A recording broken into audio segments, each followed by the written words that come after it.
한 번씩 그런 생각을 할 때가 있습니다. 자연으로 돌아가고 싶다는 생각입니다.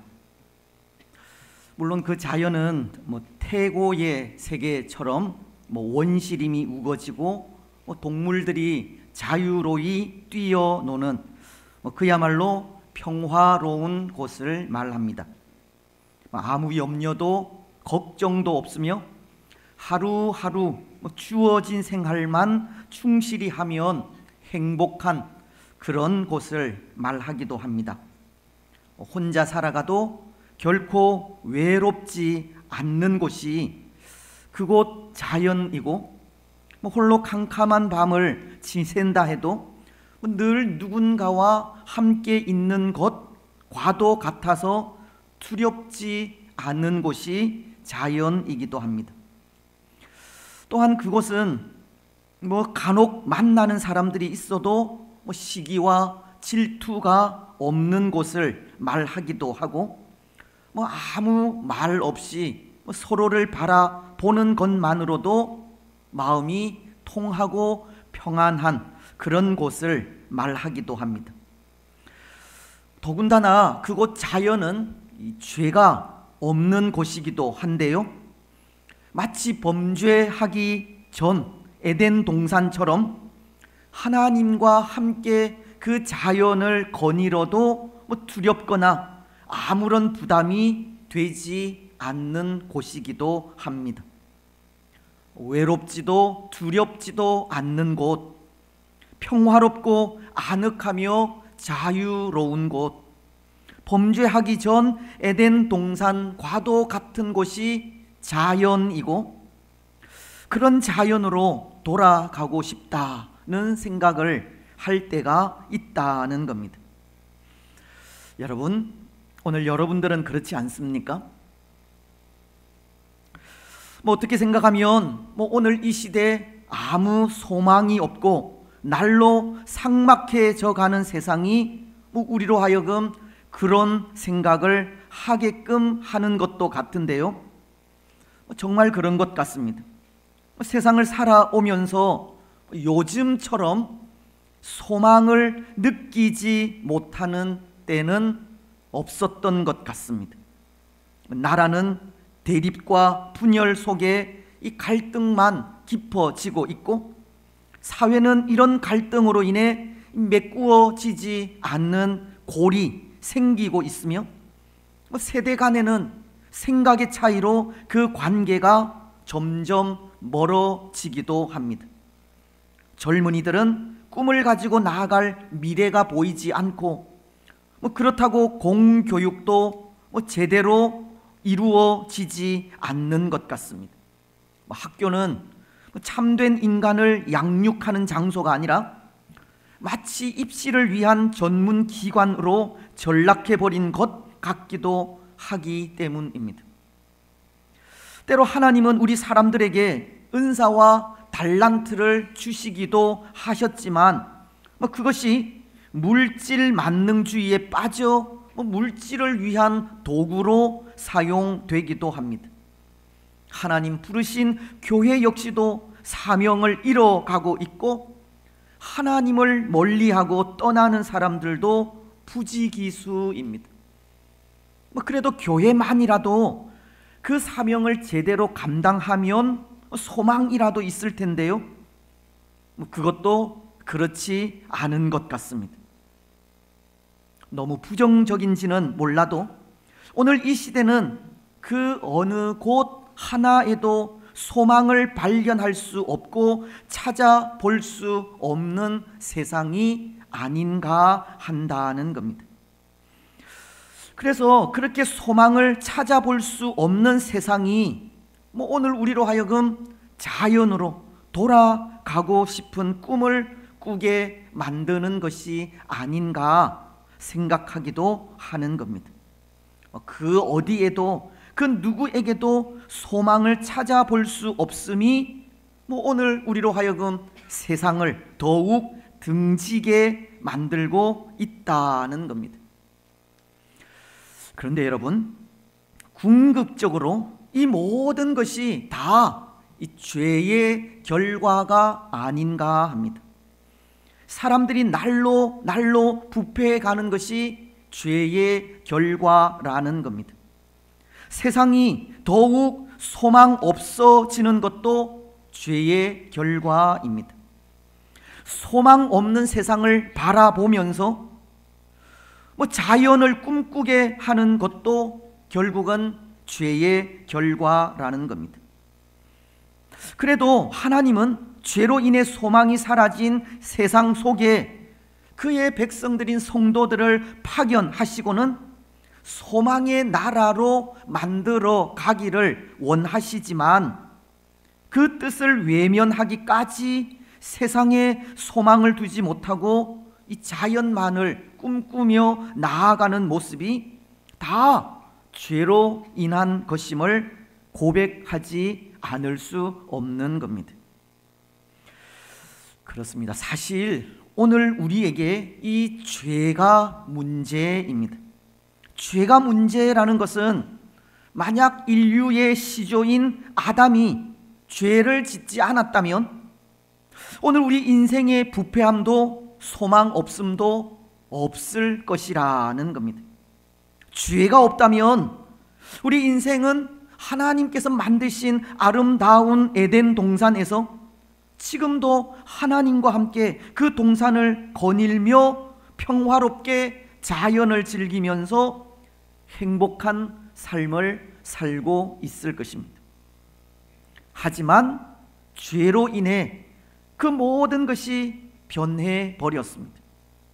우리 인간이 부패하고 세상에 소망이 없기까지, 또 소망 없는 세상을 바라보고 자연을 동경하기까지 죄가 우리를 그렇게 만들어 버린 겁니다.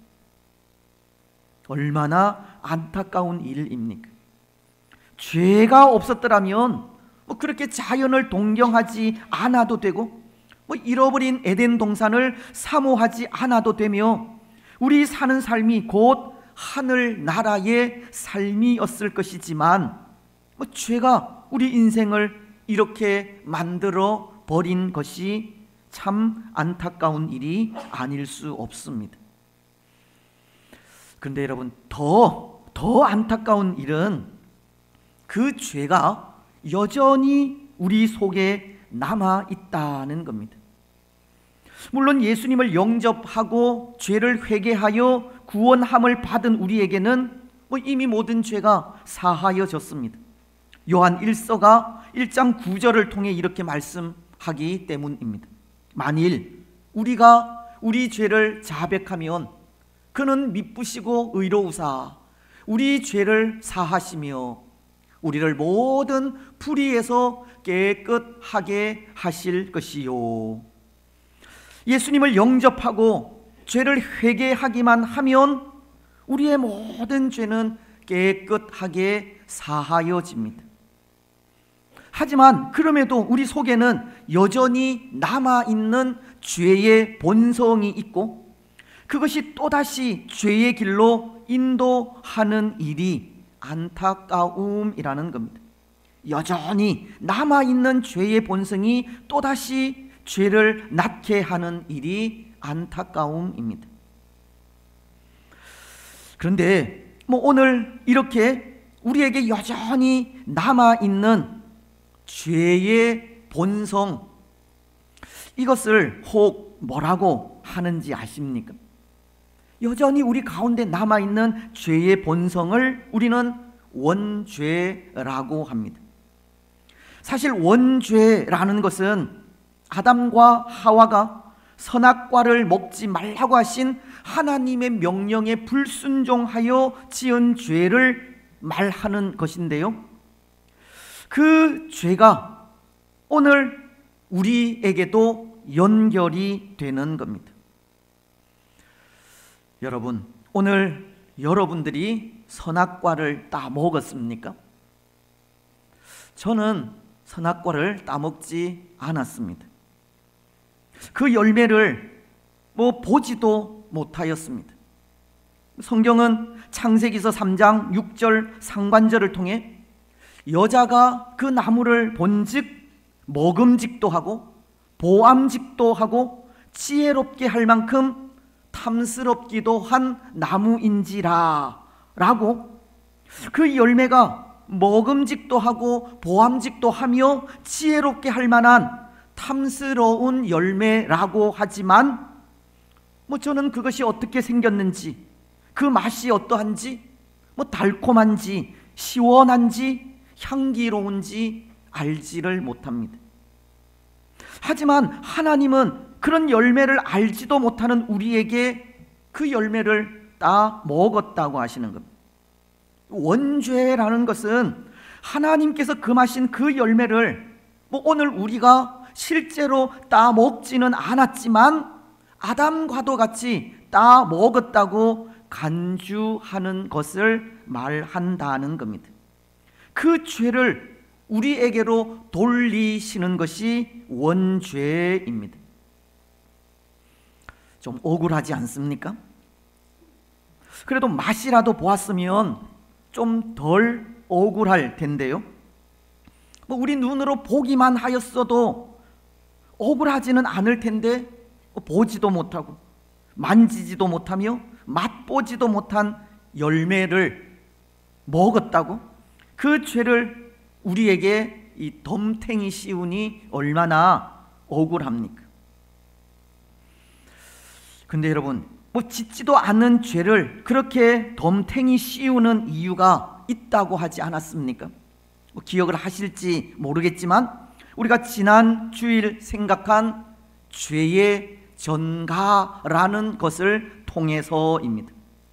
아담은 인류의 대표로서 하나님과 언약을 맺은 것이고, 그 언약으로 인해 모든 사람들, 그리고 오늘 우리에게까지 그 죄가 전가가 되었다고 하였습니다. 우리가 실제적으로 죄를 지은 것은 아니지만 하나님과 아담 사이에 맺은 언약으로 인해 마치 우리가 죄를 지은 것처럼 되어 버린 겁니다. 그래서 그렇게 우리에게 전가된 죄를 원죄라고 하는 겁니다. 근데 여러분, 오늘 우리는 그렇게 우리에게 전가된 이 원죄를 바라보면서 오늘 우리가 해야 할 일, 그리고 우리가 알아야 할 일이 있다 생각을 하는데요, 오늘 우리는 그것을 생각하려고 합니다. 여러분, 그것이 무엇이겠습니까? 우리에게 전가된 원죄를 바라보면서 우리가 해야 할 일이 무엇이고 또 알아야 할 일이 무엇이겠습니까? 먼저 우리가 해야 할 일이란 이 죄에 대해 거부감을 가지는 일입니다. 죄를 멀리해야 한다는 겁니다. 우리를 소망 없는 존재로 만든 이 죄를 미워하면서 죄와는 상종을 하지 말아야 합니다. 하지만 그럼에도 오늘 우리에게는 또 하나 안타까운 일이 있는 것이, 그것은 원죄를 가진 우리에게는 그 죄를 거부하고 싶지만 거부할 수 없다는 사실 때문입니다. 때로 하나님께서 성령으로 지금도 우리 가운데 임재해 계시는 것처럼 이 죄라고 하는 것도 항상 우리와 함께 한다는 겁니다. 그것을 우리는 바울이 고백한 고백을 통해서 알 수 있는데요, 바울은 로마서 7장 18절로 23절을 통해 이렇게 말씀하고 있기 때문입니다. 내 속 곧 내 육신에 선한 것이 거하지 아니하는 줄을 아노니 원함은 내게 있으나 선을 행하는 것은 없노라. 내가 원하는 바 선은 행하지 아니하고 도리어 원하지 아니하는 바 악은 행하는도다. 만일 내가 원하지 아니하는 그것을 하면 이를 행하는 자는 내가 아니요 내 속에 거하는 죄니라. 그러므로 내가 한 법을 깨달았노니 곧 선을 행하기 원하는 나에게 악이 함께 있는 것이로다. 그리고 계속되는 말씀은 내 속 사람으로는 하나님의 법을 즐거워하되 내 지체 속에서 한 다른 법이 내 마음의 법과 싸워 내 지체 속에 있는 죄의 법으로 나를 사로잡는 것을 보는도다. 바울도 고백하고 있지만 이 원죄를 가진 우리는 선을 행하고 싶지만 선과 함께 있는 악으로 인해 죄를 거부하지도 멀리하지도 버리지도 못하는 안타까움이 있다는 겁니다. 우리가 계속 생각하고 있는 소교리문답 제18문도 그것을 우리에게 가르치고 있는데요. 먼저 소교리문답 제18문은 이렇게 묻고 있습니다. 사람이 타락한 상태에서 죄 되는 것이 무엇인가요? 사람이 타락하여 가지게 된 죄가 무엇인지를 묻고 있고 그 대답은 이러합니다. 사람이 타락한 상태에서 죄 되는 것은 아담의 첫 범죄와 근본적인 의로움이 없어진 것과 온 마음이 더러워진 것인데 이것은 보통 원죄라 하는 것이며 또한 이 원죄의 열매로 나오는 모든 것은 죄들입니다. 아담의 죄로 인해 우리 인생은 허물뿐인 자가 되었고 근본적으로 의가 없어졌으며 온 성품이 부패하였다고 가르치고 있는 겁니다. 오늘 우리는 죄를 멀리하고 거부하고 싶어도 그렇게 하지 못하는 안타까움이 있는 겁니다. 그래서 예레미야서는 17장 9절을 통해 만물보다 심히 부패한 것이 우리 사람의 마음이다 라고 하였고, 또 예레미야서 13장 23절을 통해서는 우리 사람은 결코 우리 스스로 선을 행할 수 있는 능력이 없다라고 말씀을 하고 있는 겁니다. 말씀은 이렇게 기록하고 있기 때문입니다. 구스인이 그의 피부를, 표범이 그의 반점을 변하게 할 수 있느냐? 할 수 있을진데 악에 익숙한 너희도 선을 행할 수 있으리라. 오늘 본문인 10절로 12절 말씀도 마찬가지입니다. 이렇게 말씀하고 있지 않습니까? 기록된 바 의인은 없나니 하나도 없으며 깨닫는 자도 없고 하나님을 찾는 자도 없고 다 치우쳐 함께 무익하게 되고 선을 행하는 자는 없나니 하나도 없도다. 우리 인생은 원죄로 인해 선을 행할 수 없을 정도로 전적으로 부패한 인생임을 가르치고 있는 겁니다. 그리고 그 부패한 심성에서 나오는 그 모든 것이 다 죄라고 가르치고 있는데요, 우리는 그 죄를 원죄와는 달리 자범죄라고 합니다. 원죄로 인해 부패하게 된 심성에서 나오는 모든 죄를 자범죄라고 한다는 겁니다. 그래서 원죄로 인해 나오는 그 자범죄로 인해 우리 인생은 더욱 죄를 멀리 할 수 없는 존재가 되어 버린 것입니다. 그렇습니다. 오늘 우리 인생은 부패한 심성을 가졌습니다.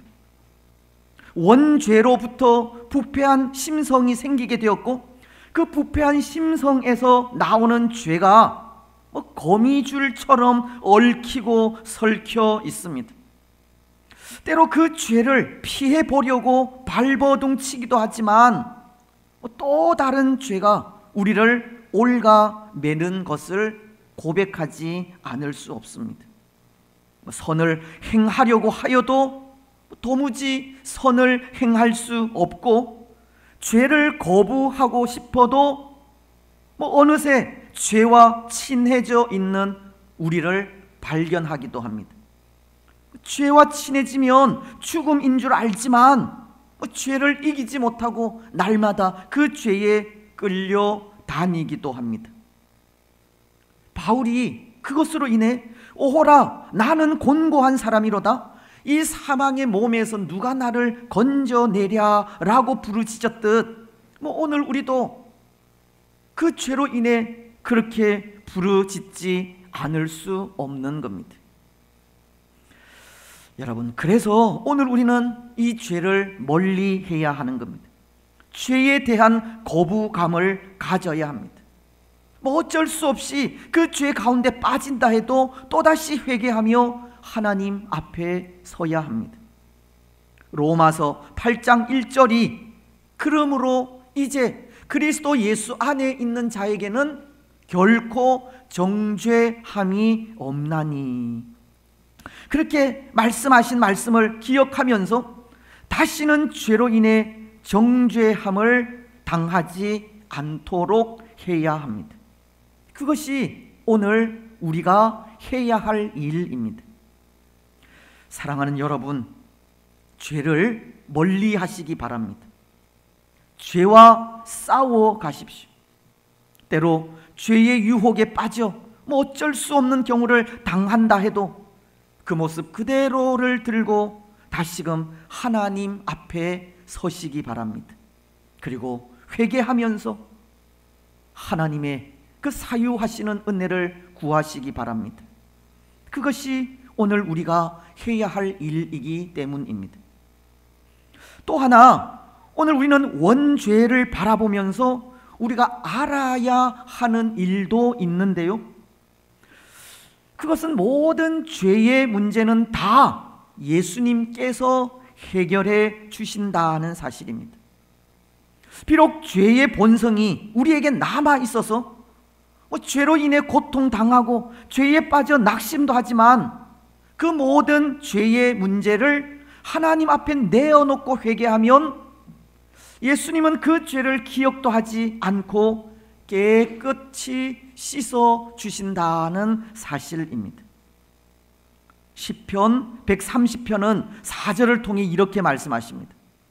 그러나 사유하심이 주께 있음은 주를 경외하게 하심이니이다.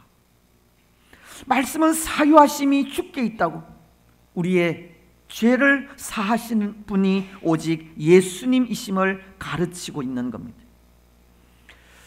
그렇습니다. 사랑하는 여러분, 이 죄 문제의 해결은 오직 예수님께 있습니다.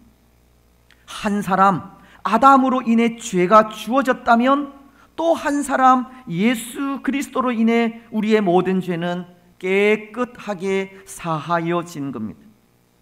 한 사람 아담이 불순종함으로 지은 죄가 오늘 우리에게 전가되었다면 우리는 또한 한 사람 예수님께서 순종하심으로 받으신 그 의까지도 우리에게 전가된 것을 알아야 한다는 겁니다. 그래서 로마서는 5장 18절로 19절을 통해 이렇게 말씀하고 있는 겁니다. 그런즉 한 범죄로 많은 사람이 정죄에 이른 것 같이 한 의로운 행위로 말미암아 많은 사람이 의롭다 하심을 받아 생명에 이르렀느니라.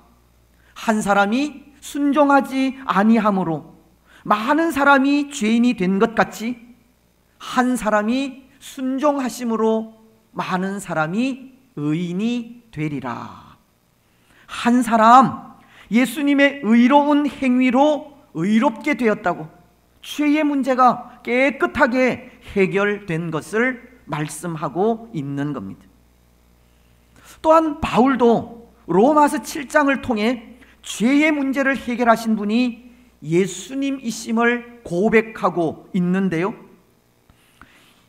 로마서 7장 24절을 통해 오라 나는 곤고한 사람이로다, 이 사망의 몸에서 누가 나를 건져내랴 라고 그에게 선과 함께 악이 있음을 통탄해하면서 25절은 이렇게 말씀하고 있기 때문입니다.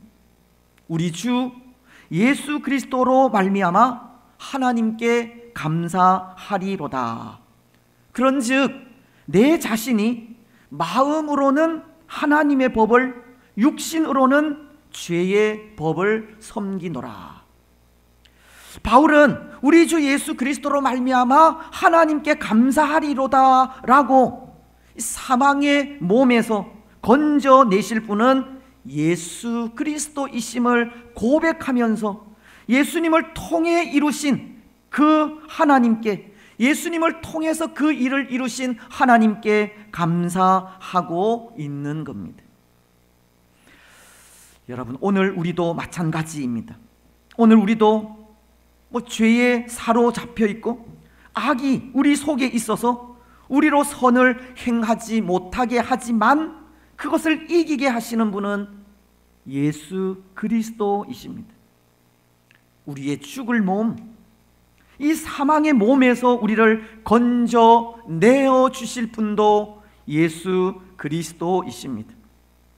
더 나아가 예수님은 죄에서 우리를 지켜주실 뿐만 아니라 악이 우리를 만지지도 못하게 하신다고 하는데요, 요한 1서가 5장 18절을 통해 이렇게 말씀하시기 때문입니다.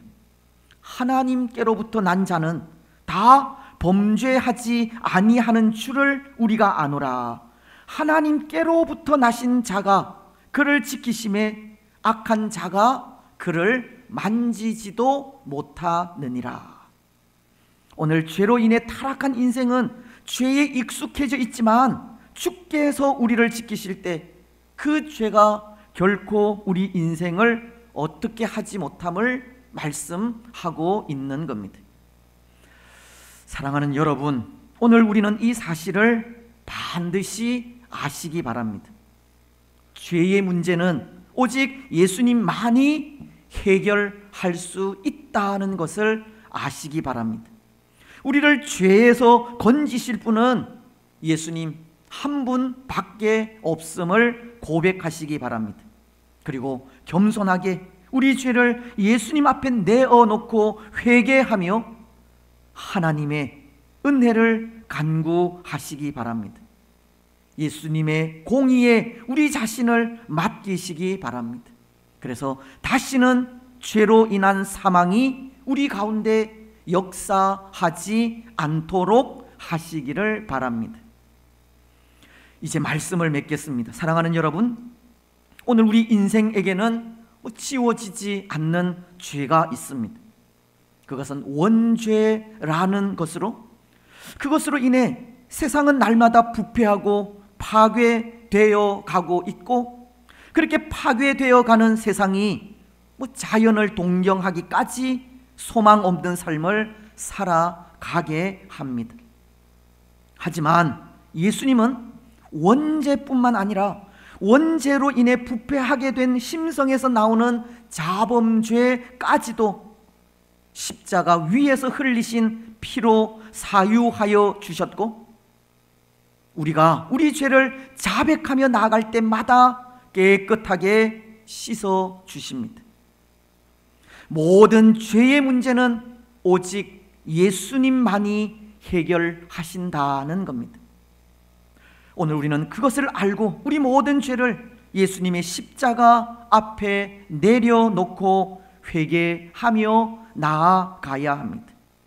비록 죄로 인해 에덴 동산과도 같은 자연을 동경하기까지 세상은 소망 없는 곳이 되었지만, 그 죄를 거부하면서 또 죄의 해결자이신 예수님과 동행하면서 날마다 죄와 싸워가야 합니다. 여러분, 오늘 우리는 우리의 죄를 사유하시기 위해 십자가 위에서 흘려주신 예수님의 보혈을 의지하면서 날마다 그 죄와 싸워가시기 바랍니다. 죄를 거부하고 멀리 하시기 바랍니다.